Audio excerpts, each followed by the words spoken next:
Hello and welcome to another episode of West Underground. Today we have Belora joining us. We've had a few attempts to get her on, but now she's finally here with us. And how you doing? Hi, I'm good, thank you. How are you guys? Yeah, we're good. We're for the viewers who are watching this, we're recording this on a Sunday, and you just said it doesn't feel like a Sunday today, and I couldn't agree more. It's so hot. Yes, You should go to the beach. yes, that would be nice. Yeah. But, how have the last couple months been for you? Oh, it's been pretty hectic. Coming out of lockdown, I released a song exactly a month ago today, actually. So I had to deal with the release on November 19th. Had a launch show a couple of weeks ago. But yeah, it's been pretty hectic. It's hard during lockdown, that's for sure. But I kind of used that time to get ahead with my writing and basically did the whole single in lockdown. So Oh, yeah, did you do it all at home? Was it a kind of like a yeah, beautiful? it was all at home. So I was working with one of my friends. His name's Daniel Villarreal. So he only lives like up the road, but we did everything at each other, like our own houses. So I was recording vocals and sending the stems to him. He was recording bass and guitar, and then we sent it to a drummer to record his drums. So it was all done separately. Didn't meet at all for it, but it came together quite well. So it's possible. Yeah. Well, that's great. It's a at least you were able to be productive over lockdown. I think that's the main thing. Yeah, it kept me sane, that's for sure. Yeah. Gave me something to do. Yes, I've noticed that those who took on a project during lockdown enjoyed it a little bit more than those who didn't. Yes, definitely. Yeah. I listened to several of your tracks and also kind of followed you a little bit. Yeah. We've had Packing Ducker on the podcast before, and they Yeah. were, I think they're super fans of you. Oh, they're good friends of mine. I went to uni with most of them actually. And I was in a duo before being a solo artist. So they supported us at our first show last year. So yeah, they're good friends. I love them. I'm a big fan of them too. Oh, they're the nicest guys, but Yeah. I started to hear like little bits of R&B music on their like stories and stuff. Yeah. And turns out that's you. And I Oh, just really? wanted to ask, like, what would you say the genre of your music is? Because it's kind of Oh. feels like a bit of, a little bit of R&B. Yeah, I feel like I'm definitely still finding my sound. I kind of just want to explore with multiple genres because I don't have a particular taste in music. I listen to everything. So definitely R&B influence for sure. I love a good bass line, love funk, soul, pop as well. So I think a fusion of all of them. Beautiful. I mean, you can't go wrong then. Yeah, exactly. A little bit of indie too. Oh, nice. And who were you listening to around the time you put out, you did your lockdown project? Like, what were you trying to channel? Oh, well, the funny story, the song that I released was an acoustic song, so it was just vocals and guitar. I basically sent it to Dan and was like, "Let's do something with it." He changed it completely for the better. Like it sounds great, but at the time I was listening to Bruno Mars, Silk Sonic. That is my vibe. I'm loving that album at the moment. So yeah, Bruno Mars. I love UK R&B as well. So artists like Georgia Smith, Mahalia. Yeah. Beautiful. And I mean, it's gone a long way from just being an acoustic song that you wrote over lockdown to where it finally ended up. No, yeah. Yeah, it sounded almost something like it had a kind of like I when I listened to it, I thought it sounded like a little bit 90s, like 2000 kind of R&B. Uh, Yeah, yeah, for sure. this is cool. Yeah. Um, and and after that, like after you've gone and you wrote this song over lockdown, how did you come out of the door swinging after, we were in lockdown? Did you have a bunch of gigs booked and have just been hitting the circuit hard? Oh, not really, to be honest. Yeah, I had nothing booked. So Belora was my project throughout lockdown as well. So I didn't have Belora before lockdown. I kind of created that brand and myself as an artist throughout lockdown. So creating my image, how I wanted to present myself basically. And yeah, organized a launch show. So that was the only show I knew I had coming out of lockdown post release. But since then, I've just been asked for gigs, I guess. I'm still looking for more, but yeah, they've been coming to me, which is great. I don't have to be searching for them at the moment. That's the best. Like you don't Yeah. even do any of the setup then. You're Yeah. Don't have to do the emails. I'm just CC'd in. It's great. beautiful. Yeah. I think that's the way to go. Like if you're getting those kind of gigs, I think that's a good sign. Yeah, for sure. And I'm meeting so many new artists and bands as well. The networking is great. I'm really happy I'm meeting different people.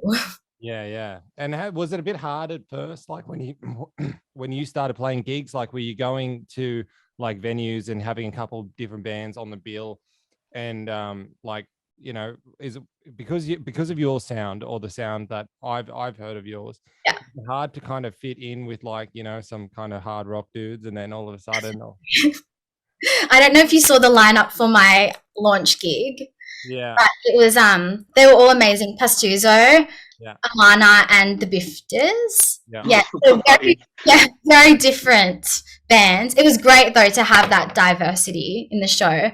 but yeah, very different to my sound. I think I love gigging with different artists, but I think moving forward, I need to start finding artists with a similar sound to me because then we'll have the same audience and stuff. So I hate when an audience is sitting still. Like it's a pet peeve of mine.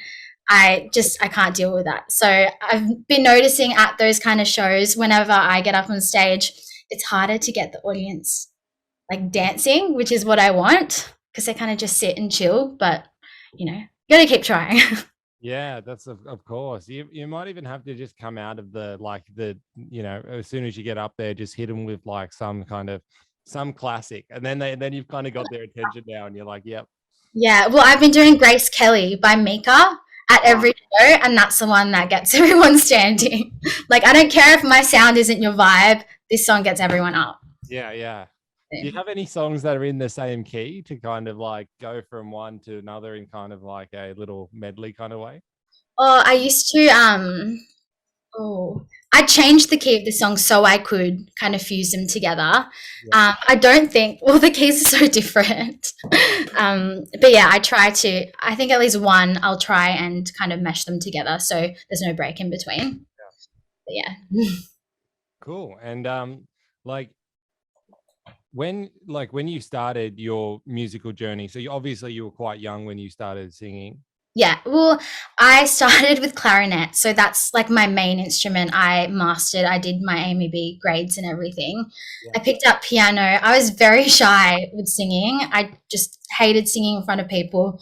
But it wasn't till about year 11 I was forced to do choir at my high school. I went to a Catholic girls' high school, so I had to do the choir.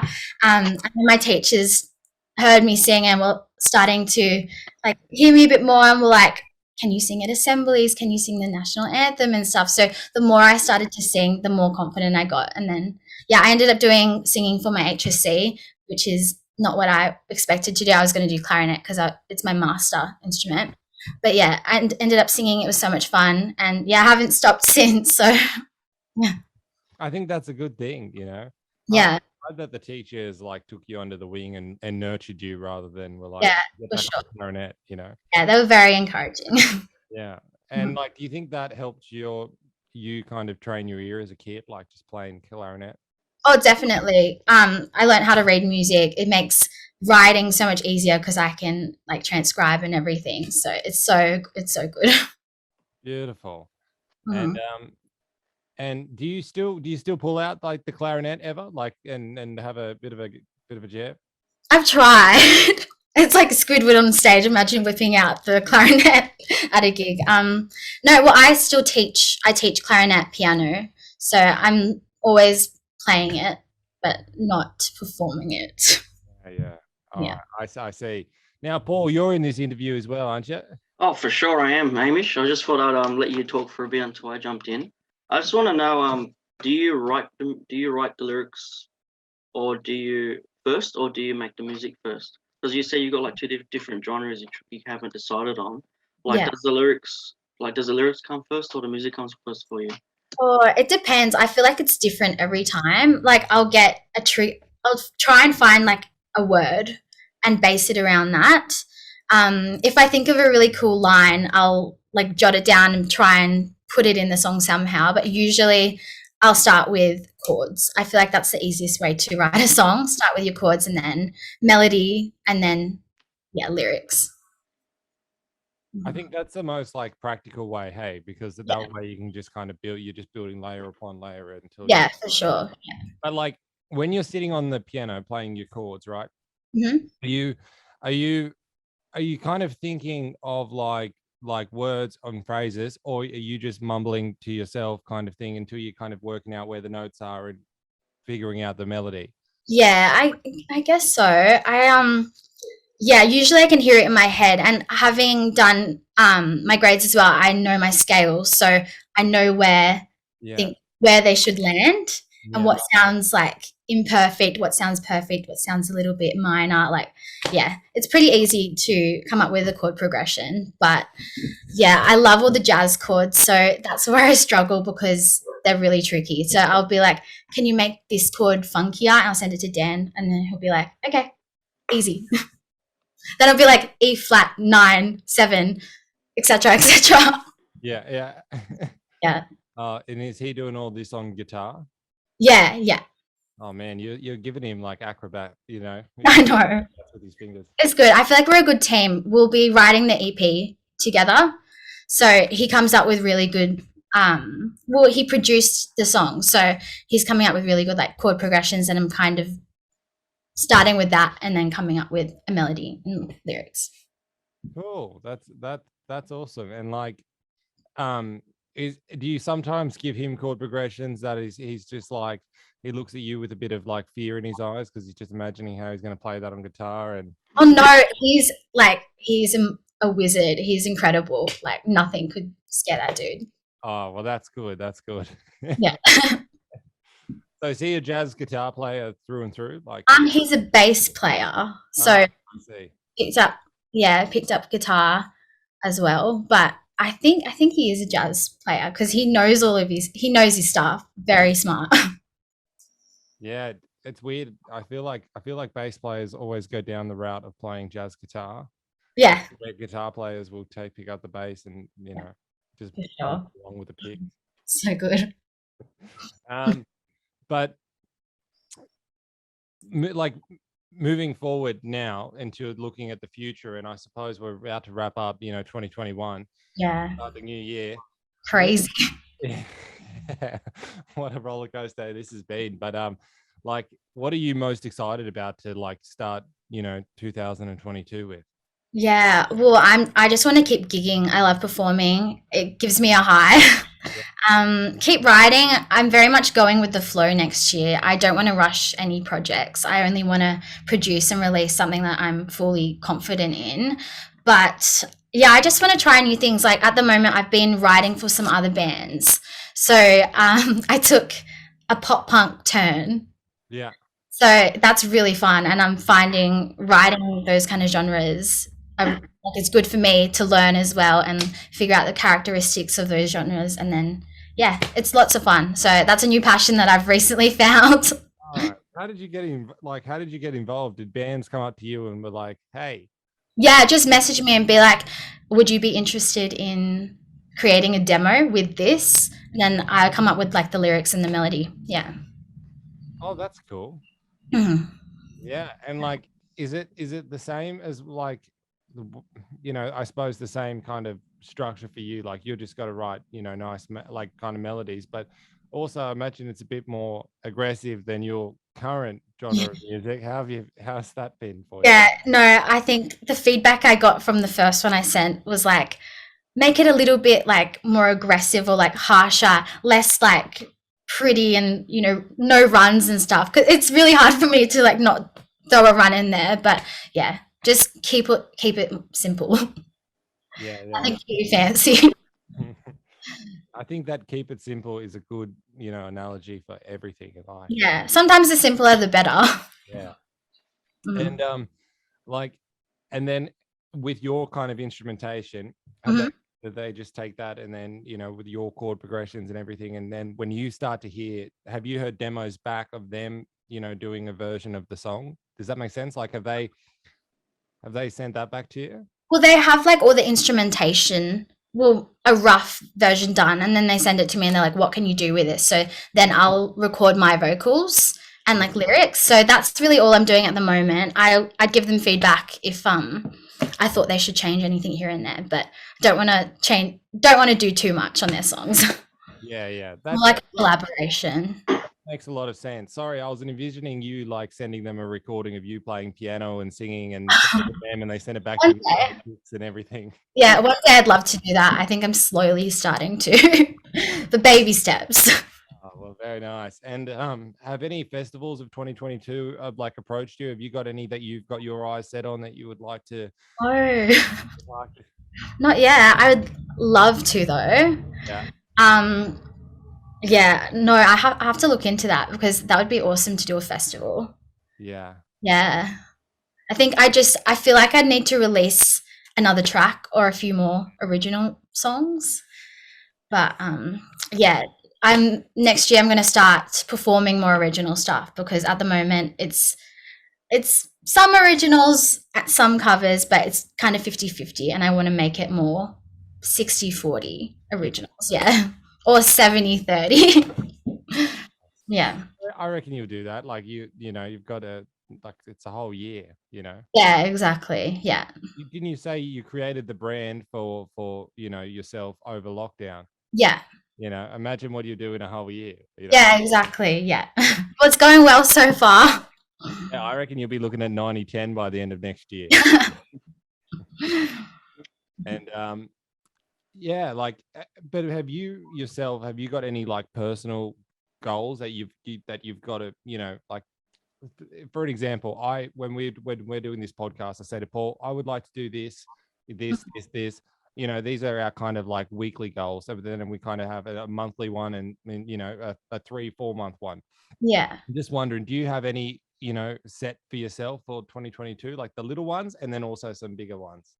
Yeah, I think I definitely want to have another single out by March at the latest. So that's my goal at the moment. But to be honest, I just want to keep loving music because when I left the duo, well, when we broke Yeah. up, basically, I was like very sad. I didn't know if I wanted to keep going or whatnot. But I always said to myself, I never want to hate music. So I was studying it too before, but I had to stop studying it because I was starting to really dislike the theory and what I was learning. But yeah, just keep enjoying music and not take it too seriously. Yeah. You take it seriously, but to an extent. I never want to let it, control my whole life. Yeah. Well, I think that's a good attitude because like I think sometimes, you know, if you make it everything, you know, that's your one thing, sometimes it's not healthy too. Yeah. And I would never, like, I'd love to do music as a career, but I would never quit my day job to pursue it because it's nothing more than a creative hobby for me. Yeah. Yeah. Given the circumstances that, you know, next year you make your, you know, you make your set list 90-10 and Mm. you're all originals and, you know, you get the opportunity to quit your day job. Will you take then under that? Absolutely. Yeah. Hell yeah. Yeah, I think that's like, you know, you know, good thing, you know, as long as you once you know work, you know, kind of both projects, your work life and your hobby, and if your hobby takes off more than that, then ride that train as far as Yeah, you can. exactly. No, it would be the ultimate dream. Yeah. Yeah. Look, we've had a lot of people on this podcast like over like the last 2 years, and like, you know, I don't think it's impossible for you, you know. I hope not. Just keep manifesting. Yeah, that's it, you know. But yeah, hey Paul. Yeah, I was thought I'd wait for an opportunity. I was just going to say, look, for like a more funny question, have you had any like weird experiences or interesting experiences when like on stage, like from audiences or like from just backstage stuff? Oh, like weird. Yeah, like just Funny, like like funny weird, stories. I think funny that's stories and Stories. like. Oh, recently I forgot my drummer's name on stage. So you know when you're like, this this is Vince on guitar, Dan on and I got to my drummer and I look at him for like a solid 20 seconds and it's just silence. I'm like, he's like, Dan. I was like, sorry. At that time I was like, I had known him the longest out of all of them too. So it was a bit embarrassing. But that's like the recent one. I've this isn't very funny. This is a bit unprofessional of me, but earlier in the year I got very intoxicated at a show. You know, nerves. It was just like I was overdoing it. And then by the time I got on stage, it was just learnt from my mistakes. Never would do that again. Limit to 2 drinks before I go on stage. But yeah, it was like 1 p.m. I'm on stage, you know, feel like I'm doing cartwheels, backflips, and just so energetic. And the audience is just dead and they're not impressed with me. Oh no. Yeah, so that was pretty embarrassing. But that's not. Did you just say you were drunk by 1 p.m.? Yeah, Wow, good. I know. It's a day show. I'm not used to that. I like the night shows. Was it because of nerves or you just? I don't know. I think I had a lot going on in my mind that day, but I just, yeah. Yeah. And was Probably it, nerves. was it like a bit of a corporate-y thing, or was it like a pub show? Oh no, not a corporate thing. I would not do that. No, it was just like a casual gig. Like it was probably our second one. And I think at that time I was very nervous because I had only had one rehearsal with my new band and this wasn't as Belora, by the way. This was with my other group. But yeah, we had a group of guys who we lost, like, I don't know, they cancelled on us and we had to find a new band like really quickly. So yeah, that was that. So I was a bit nervous about that, how it was going to go, but it's fine. That's in the past. We don't talk about that anymore. I mean, I think everybody's got a story like that. Yeah. You didn't start like rambling on stage. Yeah. I don't think I talked at all on stage. Oh, nice. Yeah. Nice. I think I forgot. Stockers before. Yeah, but yeah, you learn. Don't drink and perform. Did you, Unless you're a rock star, then you're allowed to. did you yeah. Did you like did you know that it was a bit of a shocker while you were in the moment, or did you think that it was amazing and get off the stage and then find out that it was a bit of a shocker? The thing is, I don't think it was actually a shocker. Yeah. Like, I think I was fine. I was just, it was obvious and I was just overly energetic. So that, yeah. Well, that's good. Like that's a good. I think that's a good story. Like we've heard some stories where people were absolutely enamored, went on stage and was absolutely shit, but came off the stage thinking that it was amazing. Oh no, I'm very hard on myself. So yeah, I'm my worst critic. Ah, well, that is a good thing and a bad thing. You have to balance that one for sure. Yeah, I'm the worst in the studio because I'll sing a line and be like, I can do better than that. I'll sing it again. I can do better than that. I just keep thinking that I can do better. So we just go around in circles because I just keep thinking I can do better. So yeah, I need to just stop being more confident. Is the first one the best one, or is it like take 64? You know. Oh. Yeah, usually it is. I'll do like 60 takes, and it will be like the second one that was the one I choose. But yeah, it's such a waste of time. I just need to be less problematic. Yeah. And do you keep somebody with you that doesn't really like know music as well, like, you know, music as well as you do, so then they can kind of give you their unbiased opinion, you know? Kind of. I always show my friends like little snippets or demos and like, what do you think of this? Like, do you vibe with this melody? Do you vibe with this like instrumentals? And yeah, they'll tell me, yeah, or you can fix this. So it's good to get like my friends' feedback who aren't musicians, because I have a lot of musician friends that I do go for feedback as well, and they're great. Like they'll give me ideas and stuff too. So yeah. I always find you get the most honest feedback with the people that aren't musicians, though. Like they give you the. But I think we've covered like all bases here. Mm-hmm. Is there anything that I've missed, Paul, that you reckon?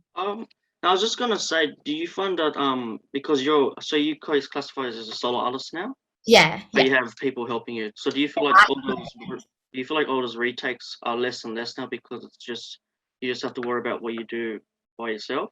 I think so, but yeah, it makes things a lot easier, that's for sure. Doing everything myself. But I very much include my band as well. So I'll be like, do you want to do this cover? Do you have any ideas? Like, do you want to do a cover? And always get their opinion as well. So I make sure they're included in it too. Yeah, for sure. Cool. I just got a question. Do you think like people who are in solo bands have better bands than people who are actually in bands? Because I feel like there's better talent in those people who just help out like Yeah. solo acts. I just feel like they're more like sessionists. Yeah, I that's just feel like they're better because obviously you got your guitarist who's really talented. They kind of like think that's not the first time I've heard a soloists have great musicians helping out the soloist. Yeah, no, definitely. I think because you're hiring them as well. So I don't know, not everyone does this, but if you pay them, you're expecting them to be like pretty immaculate. But yeah, like they're all my friends anyway, so I don't really need to pay them. We just split the money we get from shows and that. But yeah, no, they're all great musicians. I think if other bands who are doing it for fun, it is a bit different. But yeah, I reckon it does make a difference, session musicians versus your local bands, that's for sure. Mm. Yeah, 100%. Yeah. And does everyone in your band also play in like 4 or 5 other different bands? Yeah, they do. Yeah, that's an obvious question. Yeah, I just never understand how anyone can manage that. Like they're very talented and they're very devoted too. Like they always come to rehearsal, like knowing everything. They've practiced at home. They go home and practice. It's great. Can always rely on them. That's for sure. Yeah, absolute freaks of nature. Shout out to your band. Yeah, shout out to my band. Love you guys. All right. Well, I wish you the best for 2022. We'll be following your career, and I think by the end of next year, if we have another follow-up conversation, I think we're from where we were here and from where we will be, in a year's time, will be different worlds. Yeah, 90-10. Yeah, 90-10. I reckon you can do it. That's a goal, I think. You've given me another goal. Oh, it sounds like an album title, 90-10. 90-10, yeah, that's got a ring to it. Yeah. What does it mean? Is that a year you were born? No, it's a percentage. Yeah. Well, yeah, and thank you so much for coming on and giving up your time. I'm glad that we were able to get it. Yeah, because of you, Hamish. Bloody waiting for you for last week. It's a busy time of God year. damn it, dude. This would have been over a week ago, mate. Come on. He was stuck in traffic or bloody got hit by a rock or something. I don't know. Couldn't do it last time. But anyway, we made it. We did it. Yeah, we did it. Thanks for having me. No worries. Thank you.